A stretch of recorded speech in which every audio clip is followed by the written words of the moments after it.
Boy, the environmental So disaster you might have heard of no one knows Chernobyl about. or the BP oil spill or even Exxon Valdez. What if I told you that there's an even worse natural catastrophe in the Amazon that no one knows about? The craziest part is it was done on purpose. Oh, they right? shot And the company that did this can destroy entire communities whenever it wants. It can like lock up anyone who gets in their way. And best of all, with Donziger, they shot this in LA. they don't have to pay tax. Now, we're talking about Chevron, and their headquarters are right behind this wall, right? Now, you might think we're here to cause a scene and be really annoying. But there's one thing you should know about us, is that we love power and we love oil. So we're here to get a job. Do we just go out with the... Okay, maybe they didn't shoot this part in LA. I think this is... I suspect that they shot this in... Did they shoot this in Australia? Just oil. Chevron wasn't making this easy. You know, we're just here to get a job, and we quickly realized no one wanted to help us. They just kept sending us back and forth. Would you be able to give them my resume in case they come down? Actually, they are going to take it. I'm not taking it. You don't want to take it? Well, mine, it's a little bit less than It turns out we might have been in the wrong building, but security gave us a pass to go upstairs just to be sure. We don't want to miss out on this job. They're not here. They're not here. They're not here. They must have moved out 3 years ago. So what are we doing? I don't know. There were just a bunch of empty offices where Chevron used to be, so we decided to leave and give up on our dreams of working for a big oil company. Hello. I think we got the wrong building. Our big oily dreams were completely shattered, but out of nowhere, a friendly security guard told us where to go. So, it's happened doing in the building for about 3 or 4 years. Yeah, I know. It's like that. You don't. Mascot. Oh, thank you. Oh, so there is building. Finding a job isn't easy, you know? Sometimes you make mistakes. You know what they say, the key to any new job is persistence, so we showed up at the new headquarters. I just want to get a job with the oil company. Yeah, we've got our resumes here. As you can see, we're very oily men. Just come out the front for us. Wait, Come on the front. Go in there? No. You There's sure? a security risk here. Oh, it's Why? dangerous in there. No, it's just a security risk here. You can't get access to the building. Okay, even if we're this oily? Yes. Okay. We thought you guys love oil, though. I want to get a job. Can you guys give our resumes to someone? Yeah, Oh, thank you. Thank you. They are a bit oily. So we can't get a job here? Cool. So we've had some kind of misunderstanding. Chevron doesn't want to hire us today, but also we're also not allowed within 100 meters of Chevron or any of its subsidiaries, which is a bit of an overreaction. Look, I'm not an idiot. Like, I know this looks bad. I understand how it looks, but Chevron, if you're listening, I'm not some kind of like creepy, unhinged stalker that's making videos about you on the internet. No, I'm a normal guy. I'm just a regular, well-adjusted person, and I'd also make an asset to your company. Bro did not get a job at Chevron. He is putting the fries in the bag. Stick to your day job. We just need to, if you let me explain it from the start, you'll understand. So if we go to the beginning, which is, it actually all started, pretty much around, where to start? It's wide. Aha! Here, in 1541, when Spanish explorer Francisco de Orellana first set sail down the Amazon River in Ecuador looking for El Dorado, the mythical city of gold. Now, spoiler alert, he did not find a city made of gold, but he did find a lot of rocks made of gold, and silver, and iron, and copper, and slaves, and fruit, and coffee, and slaves. All the Europeans had to do was kill 56 million people, and before you know it, everyone got in line. South America became a never-ending conveyor belt, kind of like this belt grinder here. It just keeps going in circles, loading up stuff on this end and emptying it all in Europe on this end. And that's me. I'm Europe in this analogy. Now, the real-life conveyor belt is even better than this because, you know, unlike a belt grinder, it doesn't hurt your face when you use it. It pretty much just gives you free stuff for like the next 500 years and counting. Like, eventually, Chevron will make really good use of this conveyor belt to like suck all the oil out of South America and, you know, make one of the worst environmental catastrophes we've ever seen. But that's for later in the story. For the first couple of centuries, He chipped his tooth doing that? That's insane, dude. it was primarily used for gold and a couple of other weird things like cigarettes and purple shirts. I don't know, Europeans love that stuff for some reason. But my point is, it's a solid conveyor belt. Even when the South Americans eventually kicked out the Western powers and started ruling themselves, the conveyor belt stayed intact. Over the next 100 years, every now and then they would elect someone who wanted to keep all these profits in South America. But the CIA would just organise a military coup and replace them with a more business-friendly leader, i.e., someone who would make sure Western companies got all the profits. Ecuador is a great example. I mean, look at Jose Maria Velasco Ibarra. I mean, you don't have to look at him. What you need to know is that he got the most votes anyone's ever gotten in Ecuador. He was voted in as president 5 times, but the only problem is he never got to complete a full term in power because every time he got voted in, he'd immediately be kicked out by a military coup and replaced with a pro-US leader. My man started getting used to it, but the final time he got voted in and then immediately kicked out was extra special, since it coincided with the discovery of huge amounts of oil in the Ecuadorian Amazon. Now, Jose wanted to nationalise the oil and have the profits returned to Ecuador instead of going to giant Western oil companies like Chevron. So, obviously, the military did a coup and removed him from power. Now, at the time of the coup, all television stations went off the air. 6 million Ecuadorians had no idea that a military takeover was happening, but somehow an American company called Texaco knew exactly what was going on, and funnily enough, the military government's first order of business was to grant Texaco full rights to Ecuador's oil, which is a crazy coincidence. But what's even more of a coincidence is that every time a new leader took the reins of this newly formed Ecuadorian military dictatorship, he'd have to assure Washington that he had no plans to nationalise the oil industry if he wanted to stay in power. Now, with Ecuador's pesky democracy out of the way, Texaco went to town on the Amazon, digging up all of Ecuador's resources for free and keeping all the profits for themselves.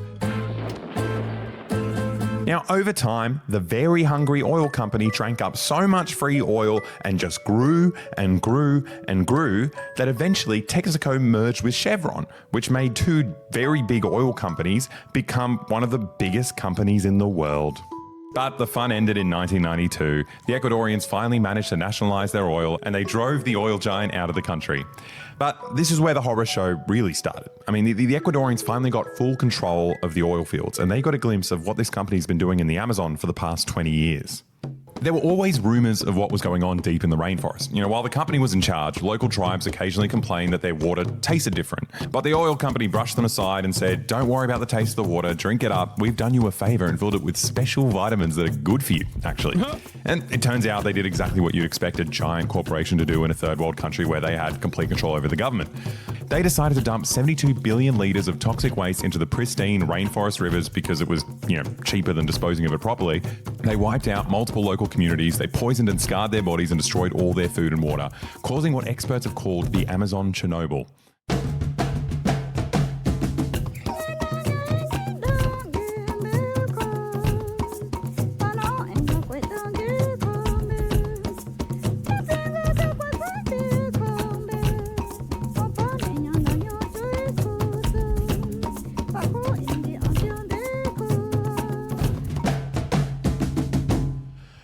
So yeah, it turns out their oil company didn't put vitamins in the water. Wait, I don't get it. But I thought America was good. And a lot of the information in this video is leading me to feel like American corporations have done a lot of bad. Can someone please frame this in a way that makes sense to me so it doesn't harm my liberal sensibilities?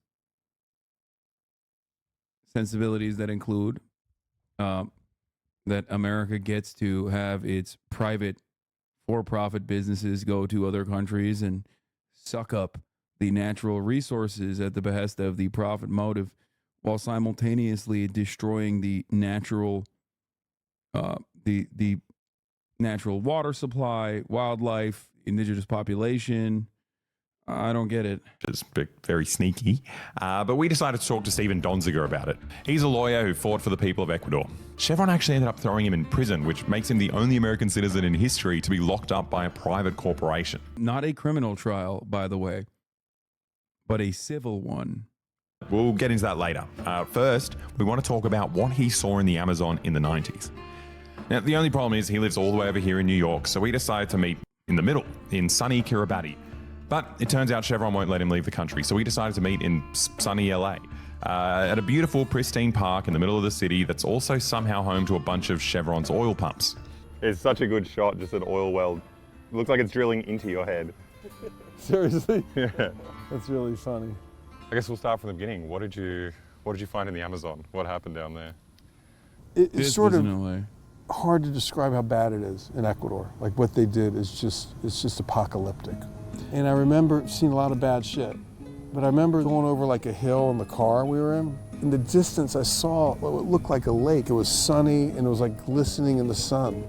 And as we got closer, he's like, "That's not a lake." I'm like, "Well, what is it?" He goes, "That's an oil spill." It was that large. But this was the crazy part. We get near the lake, it's hot as hell. You smell the vapors. They're awfully harmful. It's like you can't even hang out there that long, you start getting headaches. And as we got up to the lake, I saw these two indigenous men like wading with no shirts on, no protection, through the lake with like mops. And they were like shoveling the oil into bags. And then like coming out the side, they had oil over them and putting the bags like on the ground. And then going back in the lake and wading and doing the same thing. Like Texaco deliberately created this system. This was not an oil spill. Yeah. This was not an accident. This was an engineered design to dump systematically literally millions of gallons of toxic waste into a pristine, beautiful ecosystem that indigenous peoples relied on for their sustenance, had relied on for thousands of years. In a few short years, they poisoned the whole thing. And since the land can't support them anymore, they're left to take jobs, like pay nothing, virtually nothing, to sit there and do this futile exercise of mopping up an oil lake with your bare damn hands. While there's a pipe that's still... Yeah, exactly. Feeding it in. It was at this point that Stephen remembered that he was, in fact, a lawyer, which means he can represent these indigenous Ecuadorians who had never set foot in a courtroom before. Ellos van a estar ahí. There you go. I did it. I was able to avoid the brief moment of nudity, apparently, at 10:10. Sentado arriba, con sus trajes, sus corbatas, etc. No tengan miedo. Se levantan, se va al micrófono y hablan. Now, the initial problem was that this oil company was in control of the Ecuadorian government for decades. So they got the government to sign something called the Act of Liberation, which made it illegal for anyone from Ecuador to sue them, which I didn't know was possible. I mean, on that note, Chevron, if you're watching, by watching this, you legally forfeit your right to sue us. Okay, glad that's out of the way. So the cards were stacked against the Ecuadorians, but nonetheless, Stephen started their 30-year fight with Chevron. Now, he may have had 54 independent judicial site inspections resulting in 64,000 chemical sampling results showing pollution, but you could say Chevron had a bit of an ace up its sleeves. The ace was $262 billion. So in order to silence the indigenous Ecuadorians, they hired 60 law firms and 2,000 lawyers, which, in case you didn't know, is this many people, which means Chevron ended up spending over $3 billion in this case. Now, when a company like Chevron puts 2,000 of the world's most expensive lawyers in the same room, you end up getting bombarded with mountains and mountains of useless paperwork.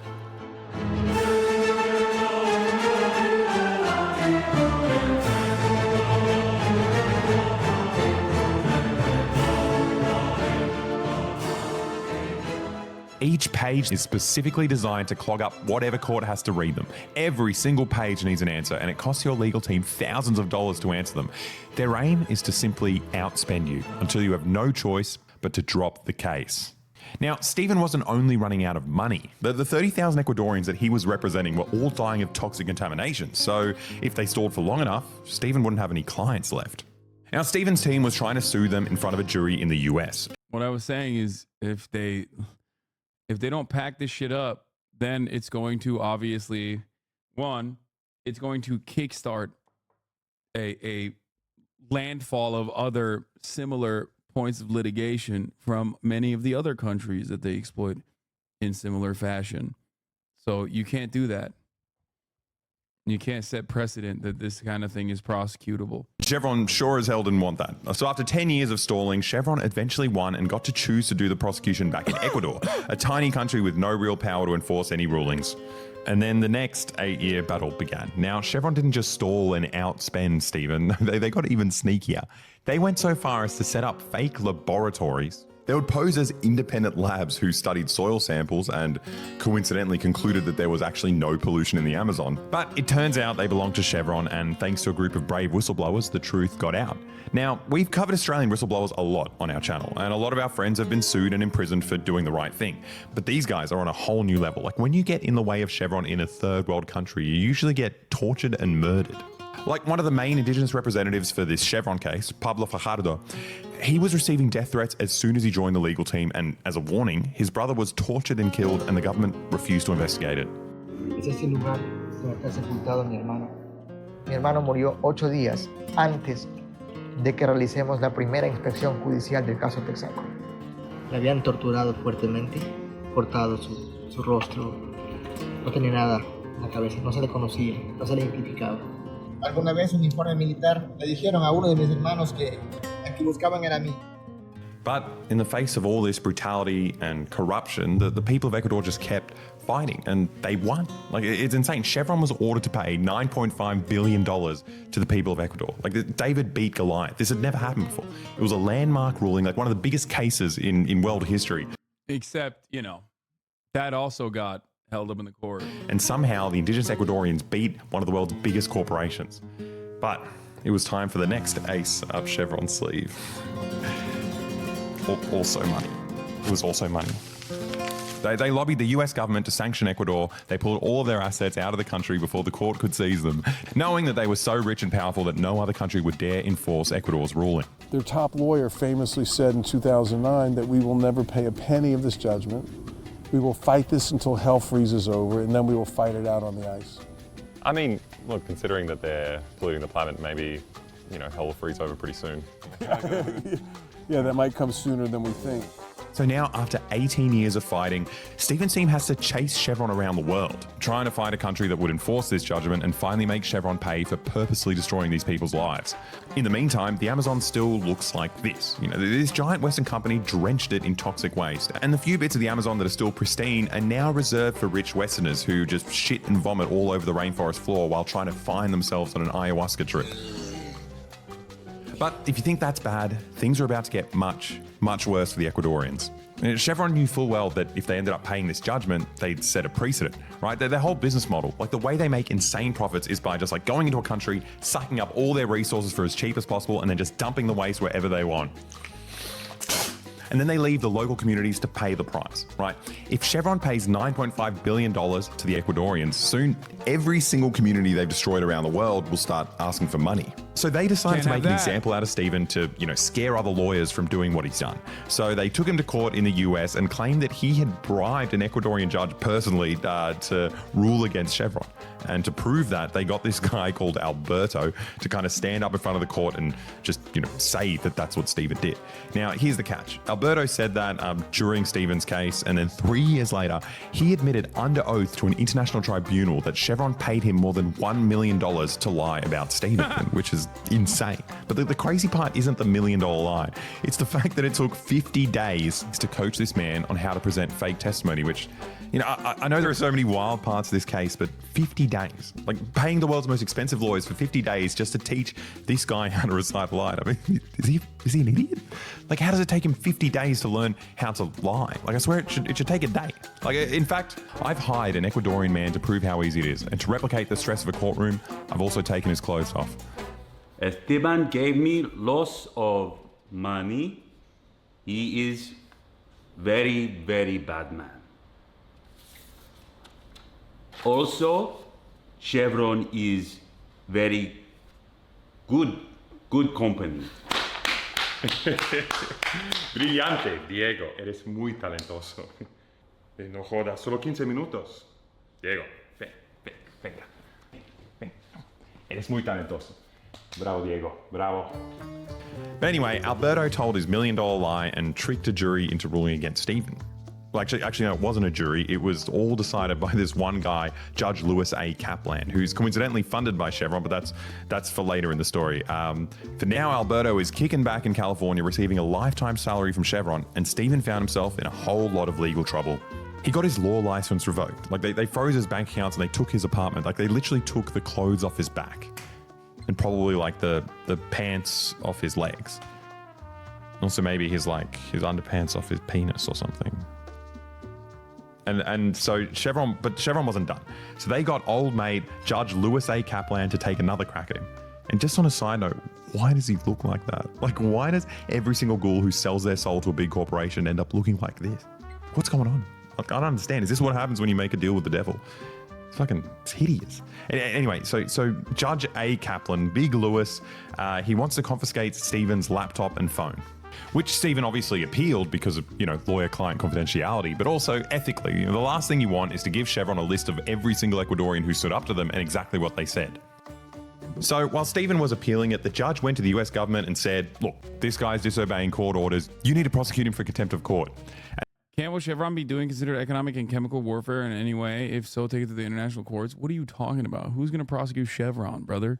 They are literally more powerful than any international court. They can't even get a goddamn government. Chevron is bigger than America. What are you supposed to do? And the US government, to their credit, were like, no way, we're not getting our hands dirty with Chevron's corrupt case, just leave us out of it, right? And, in most countries, this would be the end of the story, right? If the government doesn't want to prosecute you, then you're free. But this wasn't a normal country. The judge actually managed to run a private criminal prosecution for the first time in US history. This is where a private company can take over the government's job and decide who goes to jail themselves. So essentially, if you're rich enough to pay for a court... This is after there was no criminal prosecution. Prosecutors were like, yeah, we're not going to do this. This is insane. So they were like, okay, I guess we'll do it ourselves. For all intents and purposes, you're the government now. And you don't even need to have a jury. The judge you hire gets to decide. Now, it's bad enough to have a private company sending someone to jail.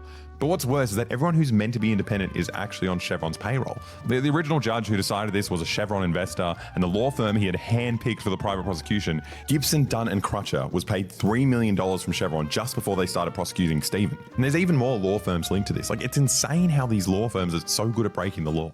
I think it's just when you have a business that is just a bunch of last names in a row, people take you more seriously. It's easier to get away with stuff. I don't know. But anyway, there's a lot of info out there on exactly how Chevron funded these companies. But if you think that's exciting, then you're a nerd. Most people don't want to hear about that. But if you're interested, it's all in the video description. But in short, the government gave prosecutorial power to a private company, Chevron, which now can decide who they want to put in jail. And they can use that against Stephen. And while they're deciding on this, Stephen's, locked in his house with no money. He put an ankle bracelet on me. And I couldn't leave my apartment, couldn't go to dinner, couldn't hang with my son, couldn't go to games. And I remember a good friend of mine came over, I'd been on house arrest for a month. She's like, when you reach 100 days, we should do a press release. She tells me this. I'm thinking to myself, are you fucking crazy? This isn't gonna last 100 days. 100 days came, she was right, she knew something. 200 days came. And being under house arrest for, 1,000 days, how long were you? 993 days. So just under 1,000. That's lenient. That's nice. Yeah. No, I know. Yeah. Now look, I'm not a lawyer, but I have done a lot of crimes, and to me, this sounds like a crime, right? Locking someone up for 993 days, without being convicted of anything, sounds like kidnapping. But it gets worse. And they sued me for $60 billion. Okay. So I got sued for the most amount of money of any individual in the history of the United States. And just so people understand a little bit about me, I'm like a normal human rights lawyer. I have very little money. You don't have $60 million lying around? No. I mean, they sued me for more money than any bank has been sued for, any oil company's been sued for, and I'm just a lawyer, sitting in my 2-bedroom apartment in New York with my wife and son. I mean, it was the craziest shit. So after almost 1,000 days under house arrest, Chevron obviously convicted him of contempt of court and sent him to prison, which, is unusual for a misdemeanor. But what's even weirder is that they managed to sentence him for 4 times the maximum sentence. So prison was crazy. I was scared that honestly they would kill me in prison. Because given how irregular everything was and how corrupt the shit that had gone down, I'm like, my God, if I go to prison, I'm going to be completely vulnerable. Yeah. They could arrange for me to die, for a guard to kill me, or they could charge you with another crime, keep me there forever. Now, unfortunately for Chevron, they didn't manage to kill him in prison. But in fact, the prison was actually more on Stephen's side than he expected. The prison management was just embarrassed to have this obviously innocent man in a maximum security prison on a misdemeanor. And it was horrible PR having, constant protests and visits by celebrities and politicians and multiple reports from Amnesty International and the UN. The prison wanted him out of there. But the prisoners, on the other hand, wanted him to stay. Several of the inmates gave me a nickname, the counselor, because they would come up to me and want advice on their cases. My response, I thought, look, you don't want advice from me. I'm a really bad lawyer. You never want to get advice from a lawyer who he himself is in prison. Trust me, you don't want my advice. But I'll listen to your story. So people thought that was really funny. So they started to call me the counselor. You could get anything in prison if you had the money. And I eat a lot of vegetables, and the word was the food budget had been running out, so there were no vegetables, no fresh vegetables in the prison. Everything was processed, gross food, not a lot of it. I was losing weight rapidly. So I asked this very well-known inmate who was a mob guy, who was super respected in the prison. I said, do you know where I can get a carrot? I said, all I want is a damn carrot. And he goes, counselor, give me a couple of days. So one day, he starts shuffling down the hall at night, and he goes, here, and he pulled out like the biggest, dirtiest carrot I'd ever seen. It was like it was just lifted out of the ground, 5 minutes before, it had dirt all over it. Wasn't in his ass? Yeah. How do you smuggle that? Yeah. I'll tell you what, he's like, here's your carrot. So I washed it, ate a couple bites. I'm like, I'm gonna sort of try to eat this little by little every day for 10 days. It was enormous. It was such a good carrot. So this is the funny part. I finished the carrot.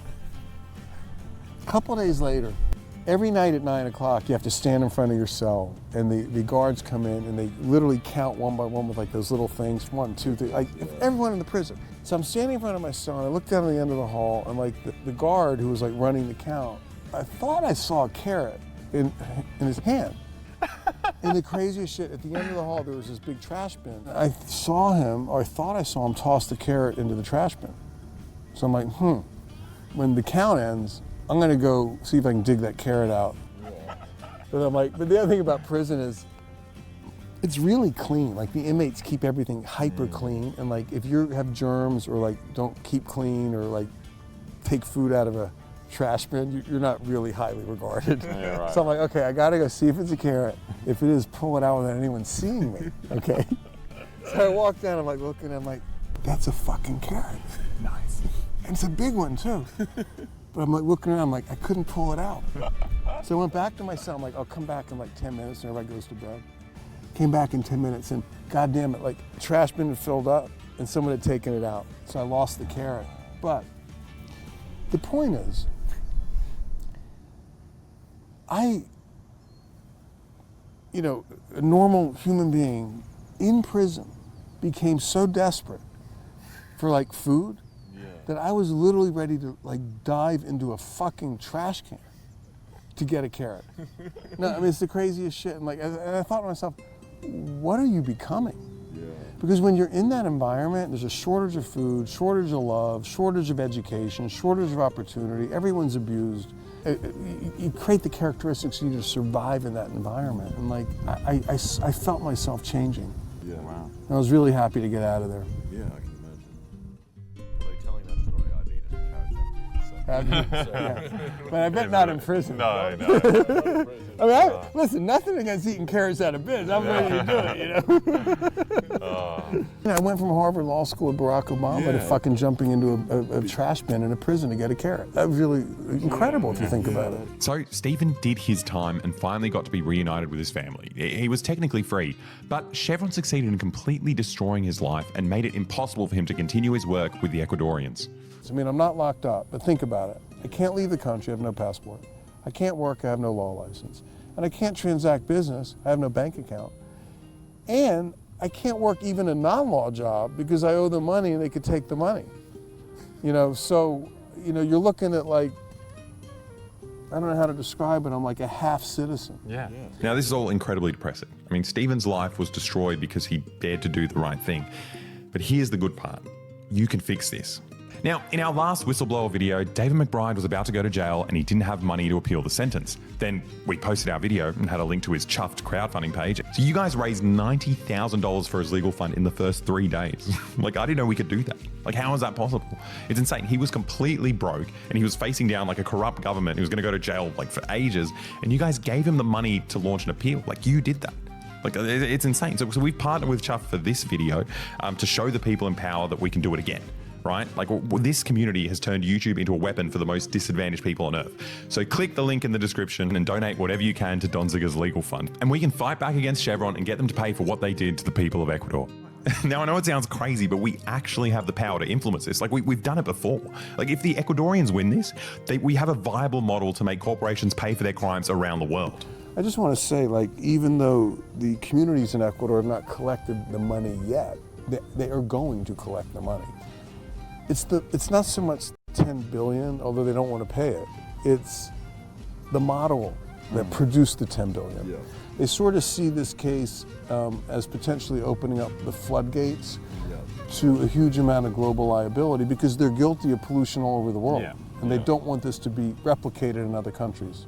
Now, look, I know what you're thinking. I don't live in the Amazon. It's just an obviously made up place full of fake animals. I mean, what's this thing? It looks like bad AI. The whole place is supposedly populated with these obviously fake creatures. But this isn't just an issue for the Amazon. Chevron keeps doing the same shit wherever they can get away with it, like here in LA. Now, if you spend any time in the poorer areas of LA, you'll see oil wells right next to some unfortunate person's house. But in rich areas, they'll legit build fake hollow office buildings and hide all their operations inside there. Like this. It's a fake building full of oil wells and no one knows about it. Excuse me. Do you know what's in this building? Is that your house? No, dude. What the fuck? No, it's 50 oil wells inside. They're pumping oil, but it's like a fake building. It's really weird. Are you serious? Yeah. It's my guest house, chat. Duh. It's like a fake building, and then they've just got all these oil wells in, but they have to like make it look like a building. That is crazy. We just walk past and not even have an idea. I'm staring at it, I'm like, there are no windows. It's no windows. It looks like a building, like to your brain, like if you just see it but don't pay attention. Then when you look really. That's my house. This right here is literally my building. Like, I own it. Look, there's no windows, there's no doors, there's nothing. So I think this is the only. It's really funny. It doesn't say it's an oil well. It just says natural resources, but all it says is no smoking. I wonder what's going on. Something's going on now because look at you. Yeah, we're What's obsessed. going on? There's like 50 oil wells in there, but it looks like a normal building. You know, I I'm think the building's Chevron. just like a shell. We heard about it. We just want to see it. Yeah, Do you think most people know what's in there? These fake buildings are everywhere in Beverly Hills. They even have an oil pump hidden in a high school, which they call the Tower of Hope, which is hilarious because, like, what's a Tower of Hope? Like, what is this thing? Like, well, why is it making noises? Why does my head hurt when I stand near it? I mean, people only realized it was an oil pump when it randomly caught fire. Now, while living next to an operational oil well is, catastrophic for your health, the bigger issue is that, just like in the Amazon, the government is so corrupted by oil money that they let Chevron do whatever they want. Once they suck up as much oil as they like, they just disappear and leave these open, toxic holes there. Because, it's cheaper than actually closing the well. And these abandoned wells are all over the city. Usually what happens is your family will be breathing this stuff in every day, your 9-year-old daughter will start getting random nosebleeds or something, and eventually she'll lose the ability to walk. But that's only if you're lucky. If you're unlucky, toxic sludge will literally burst out of these abandoned wells and destroy your home. And you'll be in the same position as the indigenous Ecuadorians. The companies responsible will never compensate you, and they'll send you to jail themselves without a jury if you try to get your money. Now, Chevron's playbook is the same all over the world. Like, this is a global issue. It affects everyone, right? And we haven't even spoken about climate change and the fact that burning these fossil fuels is like cooking our planet in the long term. We're talking about Chevron fucking our planet in the short term. Like, these companies, they come in, they take all our stuff for free, they don't pay any tax, and they just dump toxic waste wherever they want because our governments are too scared to enforce any rules. But the good news is that Chevron is scared of us. They're scared of vulnerable communities getting together and getting organized. They're scared of, lawyers who represent them, and they're scared of us, the people who support them. So click the link in the description and make Chevron pay. Also, if you want to help fund more videos like this, please go to the boyboy Patreon. You get a full video every month and access to the Discord community where you can chat with the boys and have a say in their future videos. By the way, since the video came out, they've raised our over $100,000. Here's the link: chuff.org/campaign/free-donzinger/bb boyboy. Here it is.